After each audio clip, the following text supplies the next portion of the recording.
नमस्कार, जी न्यूज के इस खास कार्यक्रम महाराष्ट्र एक कदम आगे में आपका स्वागत है। इस कार्यक्रम के जरिए हम जानेंगे महाराष्ट्र की उन अहम खबरों को जो आम लोगों के लिए खास मायने रखती हैं। मुंबई के अंधेरे में अब डाक सेवा का भविष्य बदल गया है। मुख्यमंत्री देवेंद्र फडणवीस और केंद्रीय मंत्री ज्योतिरादित्य सिंधिया ने एक ऐसे पोस्ट ऑफिस का उद्घाटन किया जो तकनीक और परंपरा का बेजोड़ संगम है। मुंबई के अंधेरी में अब एक नए और हाईटेक पोस्ट ऑफिस की शुरुआत हो गई है। मुख्यमंत्री देवेंद्र फडणवीस ने इसका उद्घाटन करते हुए कहा कि पोस्ट ऑफिस अब सिर्फ चिट्ठी भेजने का साधन नहीं, बल्कि हमारे समाज का एक जरूरी हिस्सा है। इस पोस्ट ऑफिस को पुराने गौरव और नई सुविधाओं को ध्यान में रखकर बनाया गया है। यहाँ लोगों को तेज और डिजिटल सेवाएं मिलेंगी, जिससे उनका काम आसान होगा। डाक विभाग को मॉडर्न बनाने की दिशा में ये एक बड़ा और ऐतिहासिक कदम है। महाराष्ट्र अब ग्लोबल इन्वेस्टमेंट हब बन रहा है। वियतनाम का प्रसिद्ध विन ग्रुप राज्य में 6.5 अरब डॉलर का भारी भरकम निवेश करने जा रहा है, जिससे औद्योगिक विकास को नई रफ्तार मिलेगी।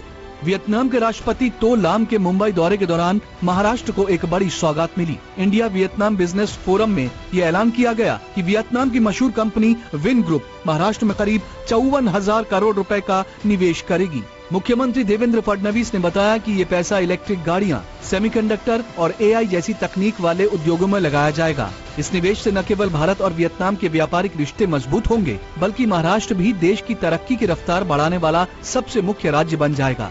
इससे आने वाले समय में रोजगार के ढेरों नए मौके मिलेंगे। नासिक की अर्थव्यवस्था में बड़ा बदलाव आने वाला है। नासिक जिला निवेश शिखर सम्मेलन में हजारों करोड़ के समझौतों पर मुहर लग गई है। इससे युवाओं के लिए नई नौकरियों की बौछार होगी। नासिक अब तरक्की की नई उड़ान भरने के लिए तैयार है। मुख्यमंत्री देवेंद्र फडणवीस की मौजूदगी में हुए कुंभ उद्योग संगम में नासिक को विकास का मुख्य केंद्र बनाने का फैसला लिया गया। इस सम्मेलन के दौरान जिला स्तर पर 300 से ज्यादा समझौतों पर साइन किए गए। इनसे नासिक में करीब 13,190 करोड़ रुपए का निवेश आएगा, जिससे 32,000 नए रोजगार मिलेंगे। मुख्यमंत्री ने भरोसा जताया कि आने वाले समय में नासिक की पहचान एक बड़े औद्योगिक शहर के रूप में और मजबूत होगी। साल के अंत में शुरू होने वाले नासिक त्र्यंबकेश्वर सिंहस्थ कुंभ मेले की तैयारियां तेज हो गई हैं। मुख्यमंत्री देवेंद्र फडणवीस, उप मुख्यमंत्री एकनाथ शिंदे और उप मुख्यमंत्री सुनेत्रा पवार ने मिलकर इस महापर्व के आधिकारिक लोगो को लॉन्च किया। मुंबई के सह्याद्री गेस्ट हाउस में एक शानदार कार्यक्रम के दौरान सिंहस्थ कुंभ मेले का लोगो जारी किया गया। मुख्यमंत्री देवेंद्र फडणवीस, उप मुख्यमंत्री एकनाथ शिंदे और सुनेत्रा पवार ने मिलकर इस खास चिन्ह को दुनिया के सामने पेश किया। इस लोगो में भगवान शिव का त्रिशूल, पवित्र त्र्यंबकेश्वर मंदिर और शिवलिंग के रूप में बहती गोदावरी नदी को बहुत ही खूबसूरती से दिखाया गया है। ये चिन्ह हमारी आस्था, परंपरा और देश की एकता का संदेश देता है। प्रशासन अब इस कुंभ मेले को अंतर्राष्ट्रीय स्तर पर सफल बनाने की पूरी तैयारी में लगा हुआ है। रायगढ़ के रोहा में अब पर्यटन और सुविधाओं का नया दौर शुरू होने जा रहा है। उप मुख्यमंत्री सुनेत्रा पवार ने इलाके के पूरे विकास के लिए कई नई योजनाओं की नींव रखी है। रायगढ़ के रोहा अष्टमी में विकास का एक नया अध्याय शुरू हो रहा है। उप मुख्यमंत्री सुनेत्रा पवार ने यहाँ कई बड़े प्रोजेक्ट्स की नींव रखी। इनमें प्रसिद्ध धावीर महाराज मंदिर का कायाकल्प, कुंडलिका नदी के किनारे सुरक्षा दीवार का निर्माण और एक शानदार शिव सृष्टि कलाकृति बनाना शामिल है। इन योजनाओं का लक्ष्य शहर को सुंदर बनाने के साथ साथ यहाँ के पर्यटन और स्थानीय खान पान की संस्कृति को बढ़ावा देना है।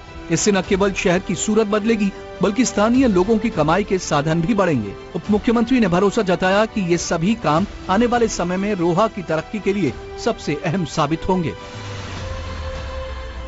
उप मुख्यमंत्री एकनाथ शिंदे ने तापोला अहीर पुल का निरीक्षण किया, विकास कार्यों का जायजा लिया। इस पुल के बनने से कोंकण और पश्चिम महाराष्ट्र के बीच 45 किलोमीटर की दूरी कम हो जाएगी।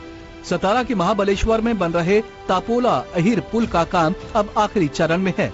उप मुख्यमंत्री एकनाथ शिंदे ने खुद इस पुल का निरीक्षण किया और बताया कि इसका 95% काम पूरा हो चुका है। अगले कुछ ही महीनों में इसे आम जनता के लिए खोल दिया जाएगा।